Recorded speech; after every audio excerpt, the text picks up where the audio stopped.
Bom dia, meus caros. Hoje 4 de janeiro de 2023 e aqui estamos nós para a gente fechar essas devocionais baseadas no livro dos Provérbios. Então eu convido você para a gente fechar isso aqui e nós vamos ler do versículo 1 até o versículo de número 9. E vai ser um tempo precioso para mim e também para você. Presta atenção nisso aqui. São essas as palavras solenes que a mãe do rei Lemuel lhe disse. Você é o meu filho querido, a resposta das minhas orações.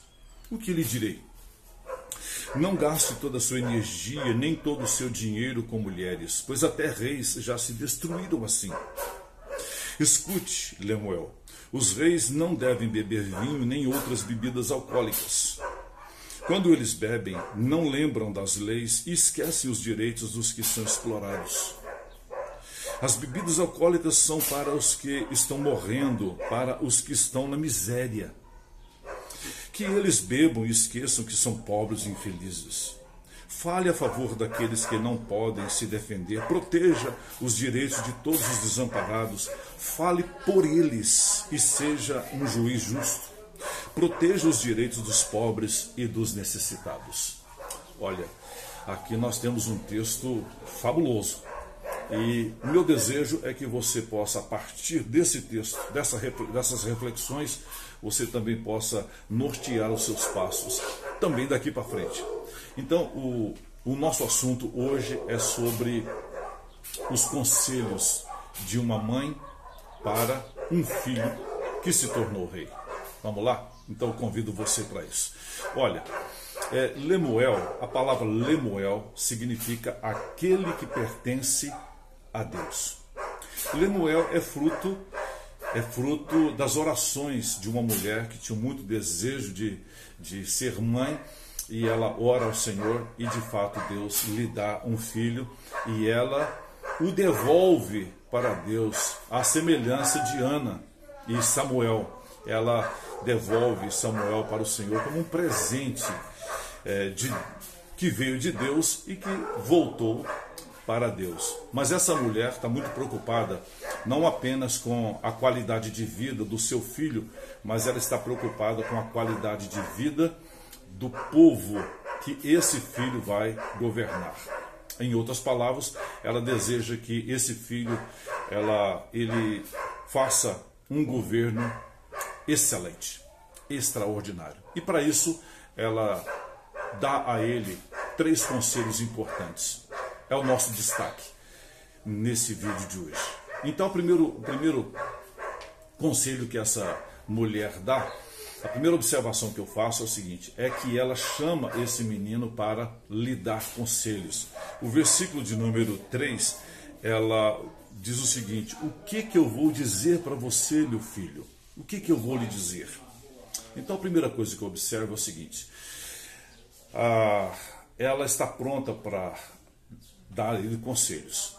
E é importante a gente notar o seguinte, que nas civilizações anteriores à hebraica, como os sumérios, os mesopotâmios, os egípcios, eles já tinham a cultura de preparar os filhos sucessores diretos e legítimos de seus pais, que eram reis, para que eles pudessem assumir o reinado e governar bem e fazer uma sucessão, fazer uma transição de reinado tranquila, né, e continuar o legado de seu pai. E é o caso que essa mãe chama o seu filho e quer dar a ele conselhos.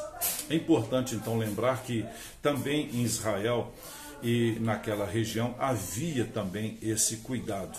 E uma das instruções que os meninos, que os filhos, os herdeiros do trono recebiam, era que eles deveriam desenvolver a habilidade para ouvir conselhos.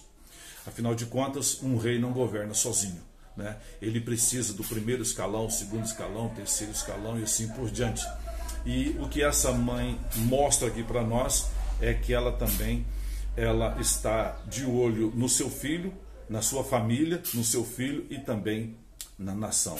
Por isso é que ela dá instruções para o seu filho. E parece que Lemuel, ele é um filho que tem já essa qualificação, já tem esse preparo para ouvir conselhos.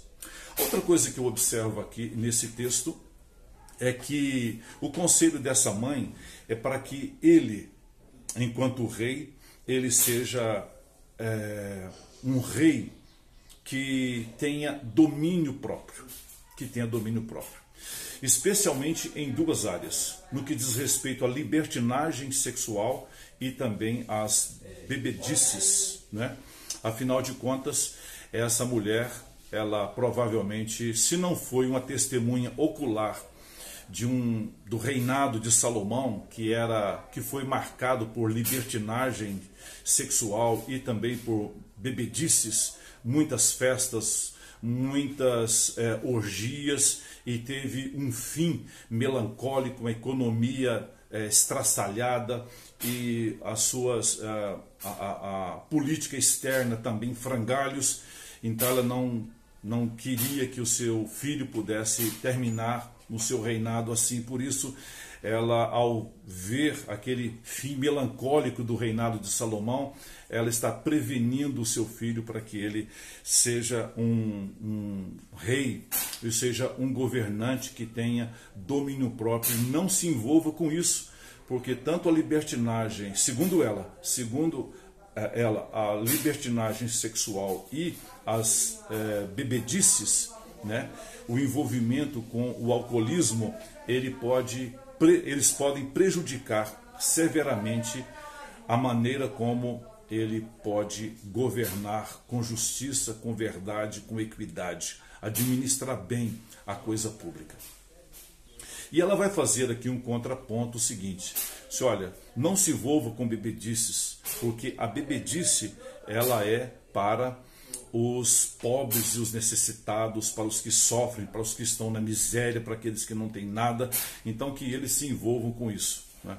Evidentemente que o conselho dela não é que os pobres devam beber para esquecer o seu sofrimento. O que ela está fazendo é reforçar o cuidado que ele deve ter com respeito à bebedice.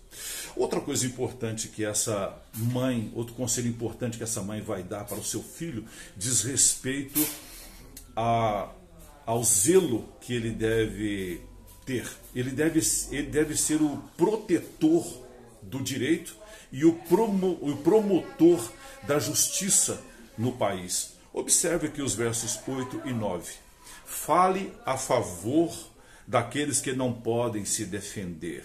Proteja os direitos de todos os desamparados. Fale por eles e seja um juiz justo. Proteja os direitos dos pobres e dos necessitados. Nós sabemos que os pobres, os necessitados, os desamparados, eles não têm força, nem econômica e nem força política, e também não têm condições de ir para os tribunais e lograrem êxito contra um poderoso, um empresário ou contra uma outra pessoa que seja economicamente mais forte ou politicamente mais influente. Eles vão perder essas causas, com certeza, por causa da corrupção, da justiça e do direito. Mas essa mulher está dizendo para ele: você, meu filho, você deve ser o protetor do direito e o promotor da justiça. Muito bem, então diante dessas observações aqui do texto, eu quero fazer aqui algumas perguntas importantes. Como é que nós podemos pegar esse texto aqui e aplicá-lo para nós hoje, no início do século 21, no início do ano de 2023? Em primeiro lugar, eu quero destacar o seguinte: aquele que pertence a Deus tem o dever de ter a sua vida pautada pela justiça, pela verdade e pela piedade. Então você que é cristão, você tem essa responsabilidade. Segundo lugar, todo aquele que é colocado por Deus para conduzir uma grande empresa, um grande empreendimento, ou até mesmo uma prefeitura, um estado, uma nação, sendo cristão ou não, tem a responsabilidade de ter uma vida modesta, uma vida pautada pelo domínio próprio. Não se envolver com libertinagens sexuais e nem se envolver com as bebedices para que ele não desvirtue o direito daqueles pobres e desamparados. Outra coisa importante que eu vejo é que um líder, ele deve despertar admiração, respeito e o desejo de ser imitado. E a última coisa que eu observo aqui é que a luta pela justiça e pelo direito dos pobres é um dever de cada um de nós, meu e seu. É nossa responsabilidade. Eu desejo que você possa ser grandemente abençoado por Deus. E assim você seja uma pessoa que ouve conselhos e dirige a sua vida nos caminhos do Senhor. Em nome de Jesus. Amém.